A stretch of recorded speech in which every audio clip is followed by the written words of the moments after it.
Hello there guys, it's me Unstable Voltage and welcome to Europa Universalis IV as France. This is episode 14 and France is actually starting to grow reasonably well. We still have a few little blights on the landscape that we need to get rid of. We've still got Burgundian there, which is still owned by Burgundy. We need to get rid of that.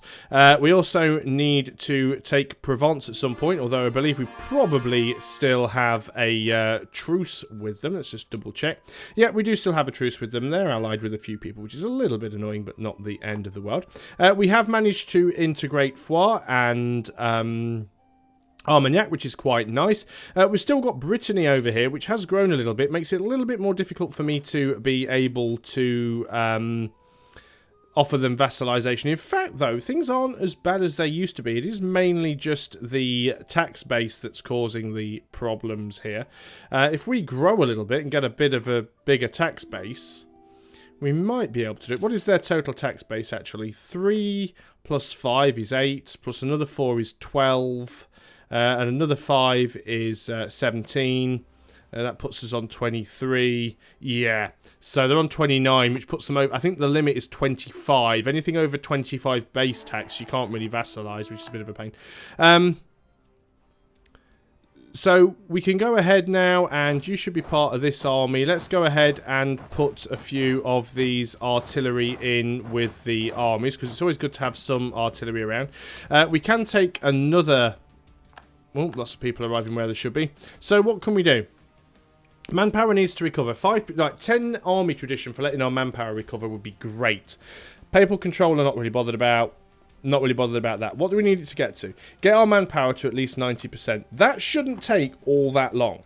And I would like our manpower to recover. I'd really like our manpower to recover. So let's go ahead and group all of these together in little groups. Put them in separate provinces so we don't get any attrition. Hopefully we're not going to get too much in the way of rebels and stuff like that. We haven't had a look at the papal stuff for a little while. Currently, Poland is the papal controller. Blessed ruler. That would give us 10 prestige. Don't really need that. We could reduce our interest. Or we got a 25% chance. So I'm not bothered about that. We'll just spend some of our papal influence to increase our chance of becoming the next papal controller. Could have took the mission and waited for that, but I don't really think we need to.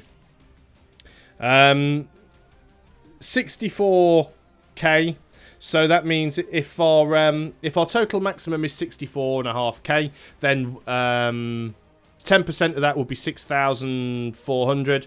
So we need to get up to 5,800 and something. Well, 58,000. So if we can get up to 58,000 manpower, we'll complete that mission. Don't know, royal marriage from you. Yes, because we do already have some sort of relation going on with you. Where are you, actually? I've got this alliance with them. That's Flanders. I see Flanders actually lost a bit more territory to Burgundy. You're the helmet. Now, could we actually... vassalize you? No, because you're a member of the Empire. Which is a bit of a pain. Well, actually, it's very much of a pain. Although, it's mainly the tax base. If we didn't have the tax base problems... What is your tax base, then? Well, I mean, it's 13, but it's still not all that high. Let's still... increase our diplomatic relations with them anyway. We'll improve relations with you. We were trying to improve our relations with Scotland, so let's go ahead and keep that going. Because we've now managed to annex Foix and Armagnac, we're no longer over our diplomatic relations. I would really like to go in and take this from Burgundy. I think we've also got a claim on Luxembourg as well. Now, who owns this now? You don't like me, do you? Would we ever be able to vassalize? You would actually accept vassalization. Even though you're a member of the Empire. That's very interesting. In which case... let's stop sucking up to Heimat, who we probably won't get. This should be part of us anyway, because it is in the French region. So let's go ahead and... Right, will you take a royal marriage? Dynastic actions. Yes, you'll accept a royal marriage. That instantly gives us plus 23. Would you then accept an alliance? Right, you would accept an alliance. It's only a single province, but I mean, it counts as a relation.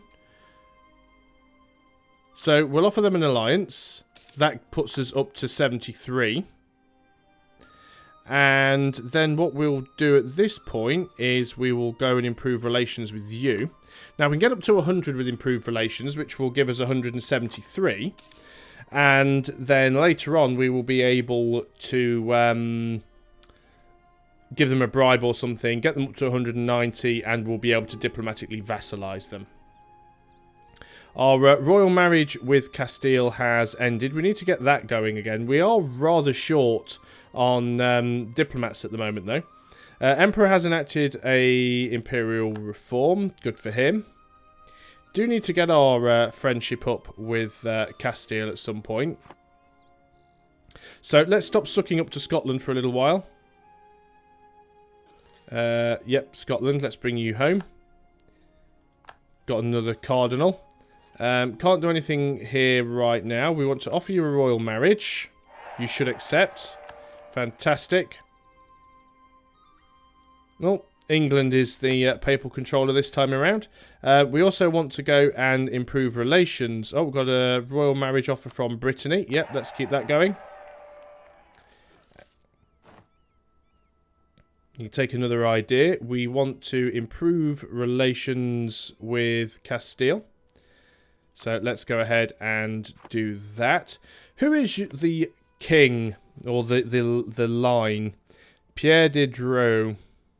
Or, yeah, Dreux. And so we're not the same dynasty, which is a shame, because if we'd have had the same dynasty, we may have been able to get some sort of... can't remember what the thing is called, a personal union going, and we might have been able to take them over that way, but I don't think that's likely to happen. Tech-wise, we can actually get another admin tech. We are ahead of time. That would give us courthouses, workshops.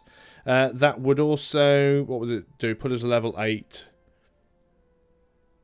So, Minister of Efficiency, yeah, we don't get an awful lot from level 8, but it's worth taking anyway. Stay ahead wherever you can.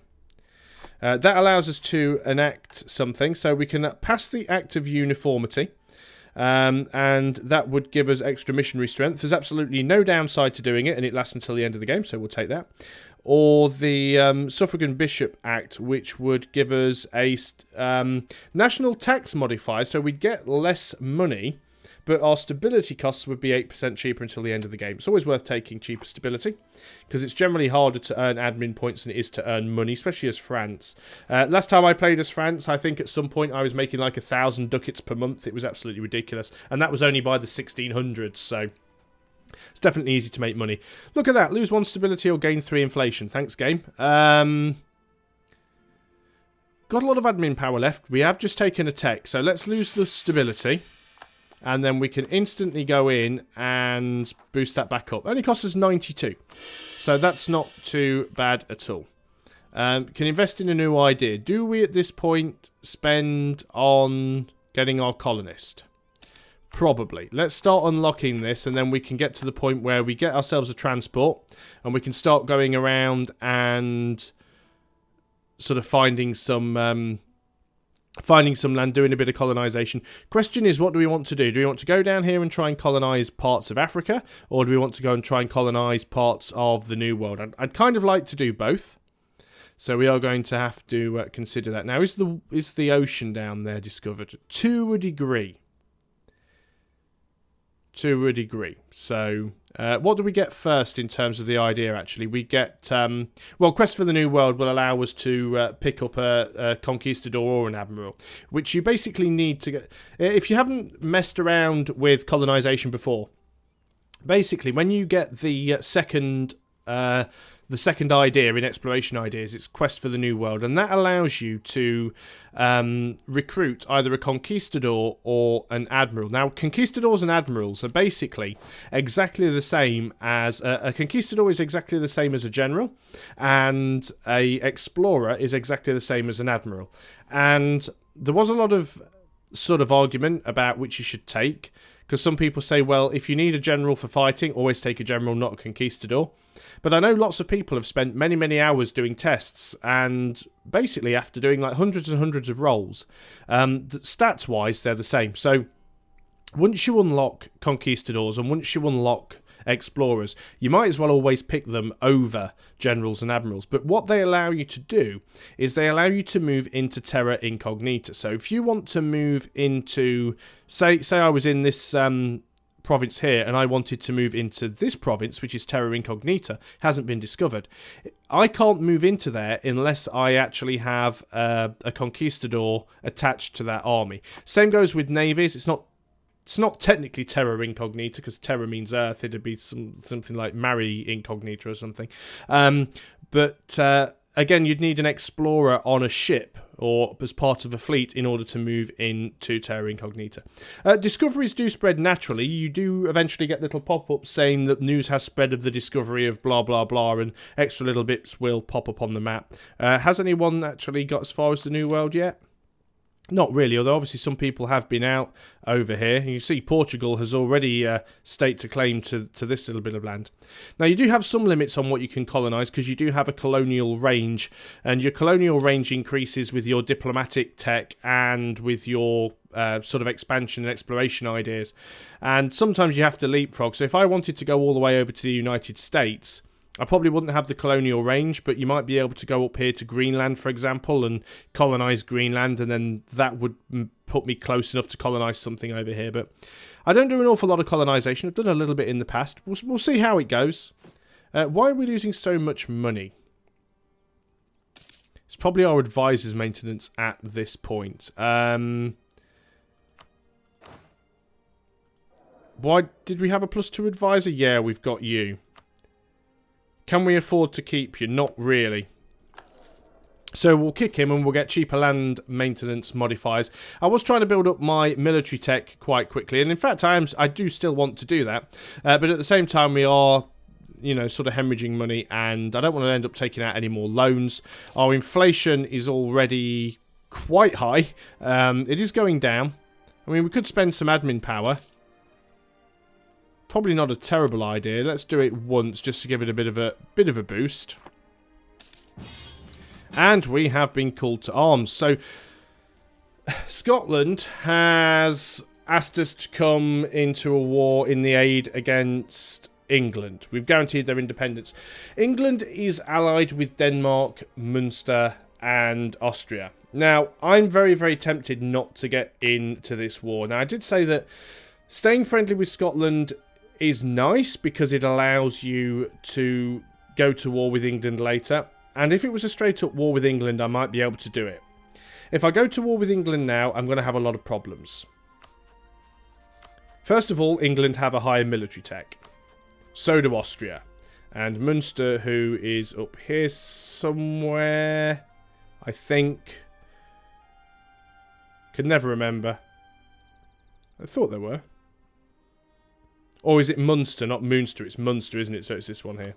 I always get them confused, Munster and Moonster. Their military tech's pretty irrelevant anyway. But going... and Denmark, of course. Denmark, well, their military rank 7.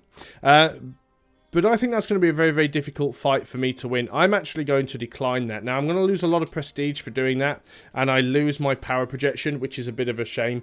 But I need to get ahead. There's no point me losing all of my army in a war that I'm probably not going to win anyway. Now, unfortunately, that means that Scotland won't like us anymore. Well, actually, we still have a positive reputation.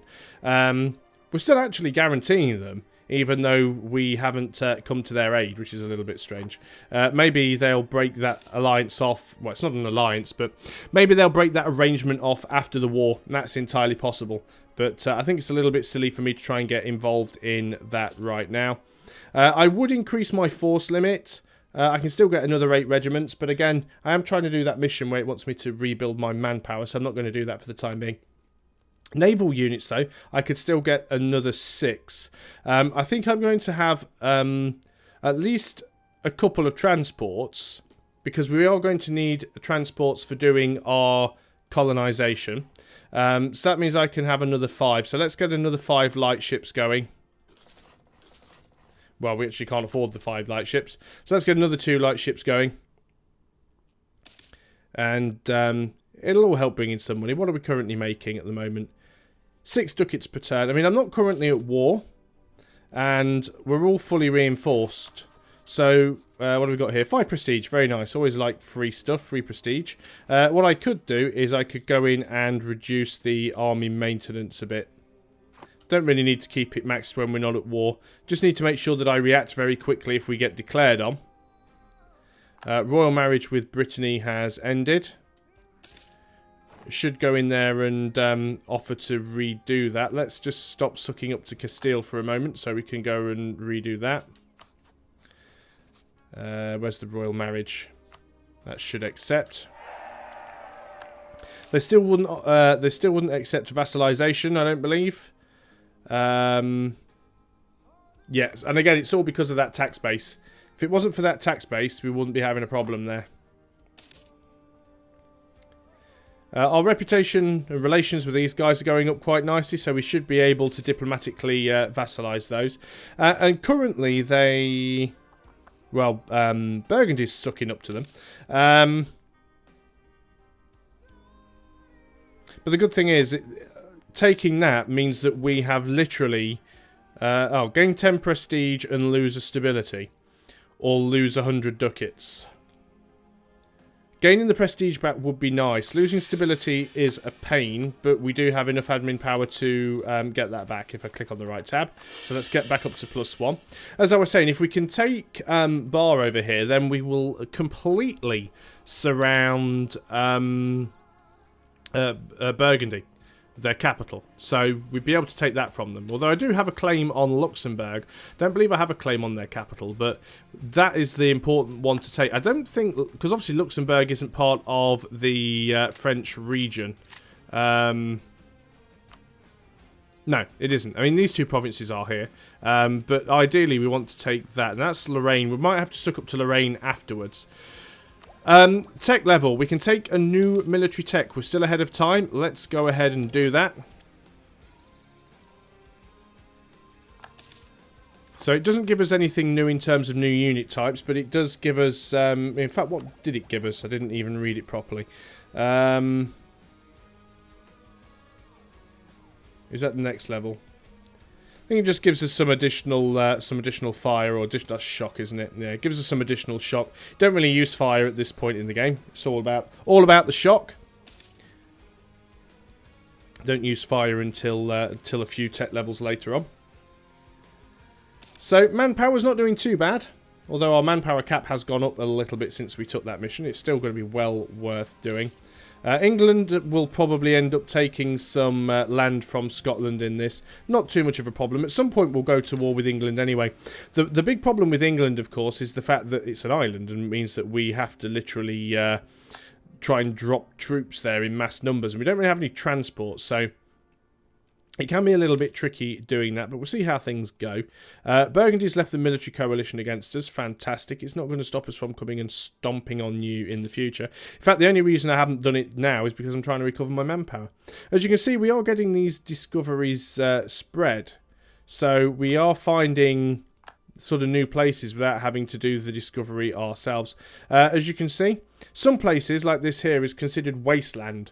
You can't travel through wasteland, nor can you colonize it, but other places can be colonized. We may just end up going straight across to the New World and seeing what we can find, but we'll have a look. We'll see what we can reach when it comes to that. So the Portuguese army black flag there, just moving through our territory. Not too sure what they were involved in. So what have we got going on now? We've got another free diplomat now. We could go and I guess we could try and suck back up to Scotland because of course they're really going to hate us for the fact that we didn't honour the the call to come and help them. So let's go in there and start improving relations with them. Might be able to salvage something from it. The most useful thing is, if we do decide to go to war with England, it's nice to be able to land all of your troops in Scottish territory and then attack from Scotland, as opposed to try and do naval landings. Because one, England normally have a massive navy, so it's very, very difficult to try a naval landing while you're at war. And secondly, England also can usually move their troops to the coast and get there before you can land, so it's a little bit of a pain. So we've maxed out our diplomatic relations in Bar. So I'm just going to slow the game speed down a little bit. And what I want to do here now, we're at 181. So what I could do, they would still accept vassalization if we could get a little bit more friendly with them. So I'm going to send them a gift. Got to wait until our diplomat gets back. We'll send them a gift. Right, that would increase relations by 25. So 25 ducats, we're now at 200. So as soon as we get back... So we can't send another diplomat out until the 7th of October. Let's just speed things up a little bit there. And hopefully we'll be able to get them vassalized before anybody else manages to do something a little bit dodgy. 5th, 7th, there we go. Offer them vassalization.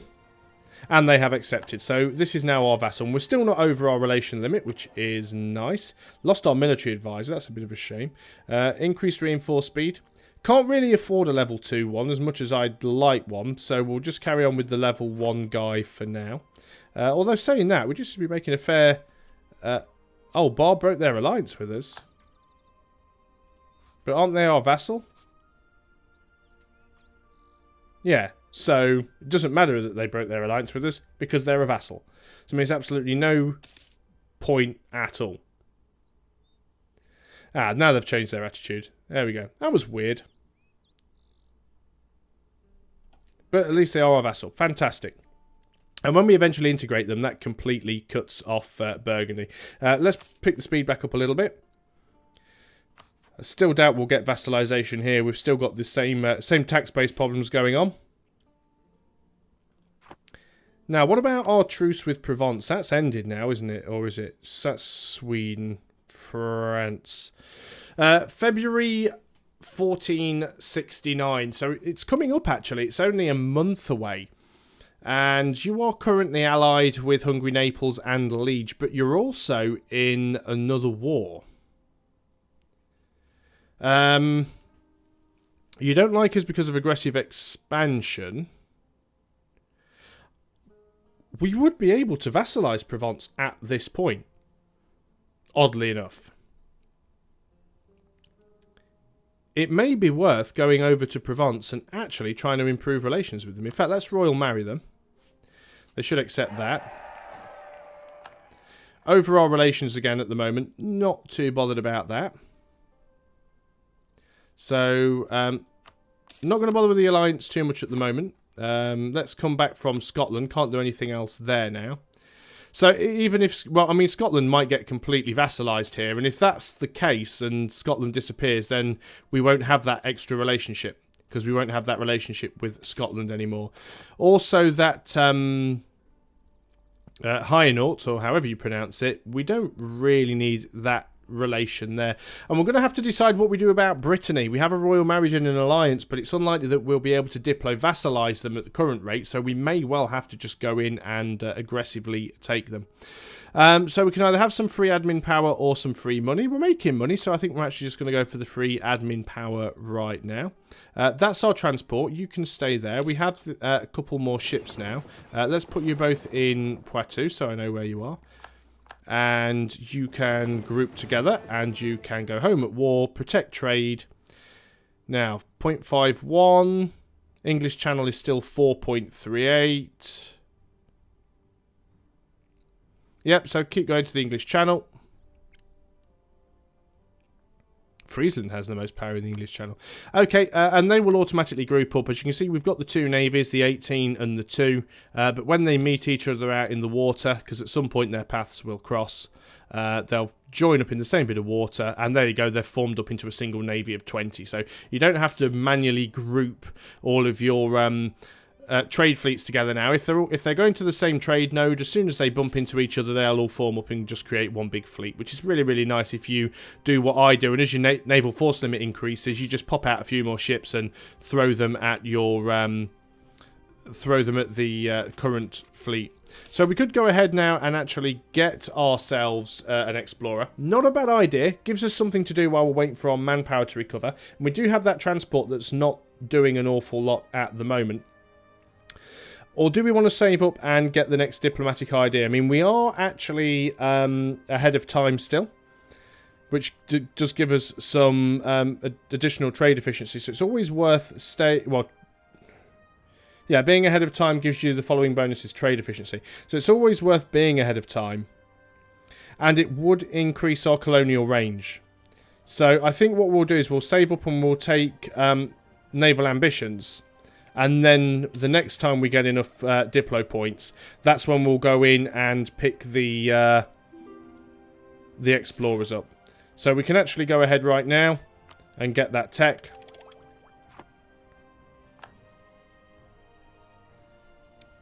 So we're quite ahead now. Oh no, we could actually still pick up another level. Wow. And I think, is that trade range? Yeah, that increases our trade range.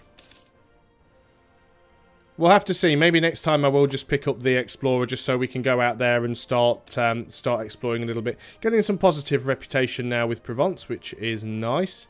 If I don't have to go to war with them, I mean, that's better for me because I won't lose any troops. Aragon no longer consider me a rival. I can still consider them a rival. And they don't have an awful lot of stuff left. But I can't remember what provinces Castile need to form Spain. But the chances are, by me holding some of these Aragonese provinces, it stops Castile from forming Spain, which is quite a useful thing sometimes. Yep, Scotland has indeed gone. I just noticed that the too many relations icon had disappeared, and indeed, Scotland no longer exists. So don't have to worry too much about that. Don't think they've formed Great Britain yet. I think they might need Tyrone to do that. I'm not 100% sure. Either way, though, I think that's probably a good place to end the video. Things haven't gone too bad. I know there haven't really been many wars in this last few videos. I know a lot of people who play EU4 just like have war after war after war after war, and sometimes it happens and you can't really help it. But at the same time, I think that there are other ways to play just by going to war, and I understand that the game is very much built around combat. But sometimes you do need to stop and take a break, let your manpower recover, let your economy recover, build a few buildings, and then you'll be much stronger, because it's much easier to go into lots of wars if you have good military tech, and if you have a big army, and if you have lots of ducats per month coming in to maintain those big armies. So you certainly do need to balance going to war. And also, the other problem with constantly going to war is you'll end up running out of your manpower and getting massive war exhaustion, and then all of a sudden the AI will declare war on you, and you'll be in a really, really bad position to try and defend from, which is the reason I try and avoid doing that. Lost the claim on a province. We've actually lost the claim on Luxembourg, which is a little bit of a shame, because that was what I wanted to go and take next. I see that Burgundy have actually moved their capital to Artois now, which is very interesting, probably because this is completely and utterly isolated now. Artois isn't in the French region. It's actually in the Low Countries, isn't it? The Netherlands, essentially. So what I could do now, and what in fact I will do, is because this is no longer their capital, let's just go ahead and in fact, could we annex them? Probably not. Vassalize them even. No, tax base. But what we can do is we can fabricate a claim on Burgundian, and we can then take that in a subsequent war. And we've nearly got our manpower up to the amount that we need to be at 90%.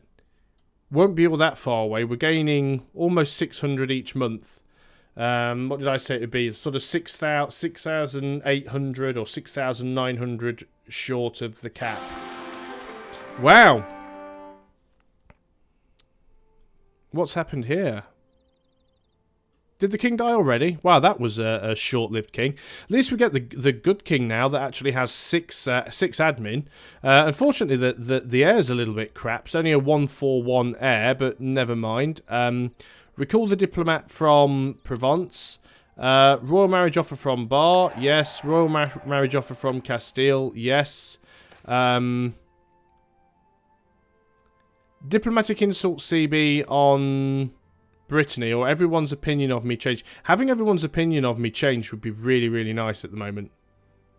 So let's go and do that, because we're not going to be attacking Brittany anytime soon, because they are actually still my ally, and we've just renewed a royal marriage with them.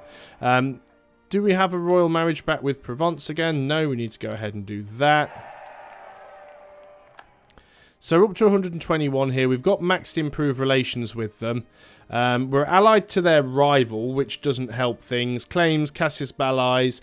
There's plenty of stuff there that's hurting us. That minus 24 from aggressive expansion will go away eventually, and we might be able to bribe them on board. It's not the end of the world.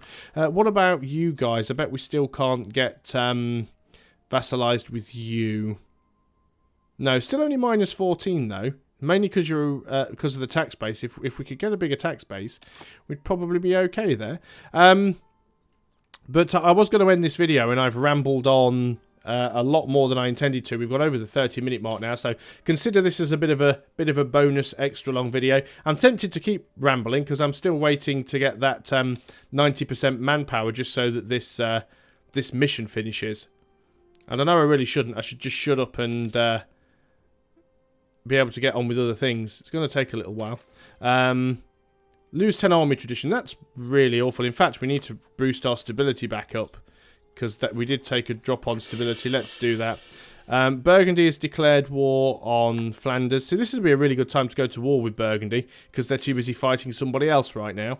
And Flanders may well take some of their stuff from them. But once we're up to the manpower needed, France gains a core on Burgundian and Artois. Cede Burgundy to France. Wow, this is interesting. The death of the last king of Burgundy has made the future of the country very uncertain. Neighbouring countries and those connected by royal marriages are already circling in the opportunity to intervene. There's even talk about the Emperor wanting to incorporate the remains into his lands. As parts of Burgundian lands lie within the French region, or at least have a cultural connection, perhaps we should claim those parts as our legal rights. So, we could leave it be and we just lose 10 prestige, which is bad all the way around. Or we can gain a core on Bourgogne, we can gain a core on Artois, and it would cede Bourgogne to France. Which means we would actually get that province, and it would automatically have a core on it. Now, it would have 50% local autonomy, but yeah, sure, let's go for that. So the King of Burgundy dies. We have a CB. But now we actually have an event that gives us Bourgogne. And it has 50% local autonomy. We instantly, automatically have a core there. So that is absolutely fantastic. I've never had that event before. Probably because I've normally taken Bourgogne before that happens. However, these remaining provinces now flip over to Austria, which is a little bit of a pain. But there again, they're not in my regions. Every chance that somebody like Flanders or the Netherlands or somebody else might take a bite out of them. At some point, we are going to have to go to war with Austria. It will happen, but I want to be in a stronger position before I do that. Anyway, that is that mission completed, and we've gained our army tradition. I'm not going to pick the next mission here because I've rambled on for far too long, because I think that's an excellent place to end the video. So thanks a lot for watching, guys. I hope you are still enjoying Europa Universalis IV, and I'll see you on the next video. Until then, goodbye for now.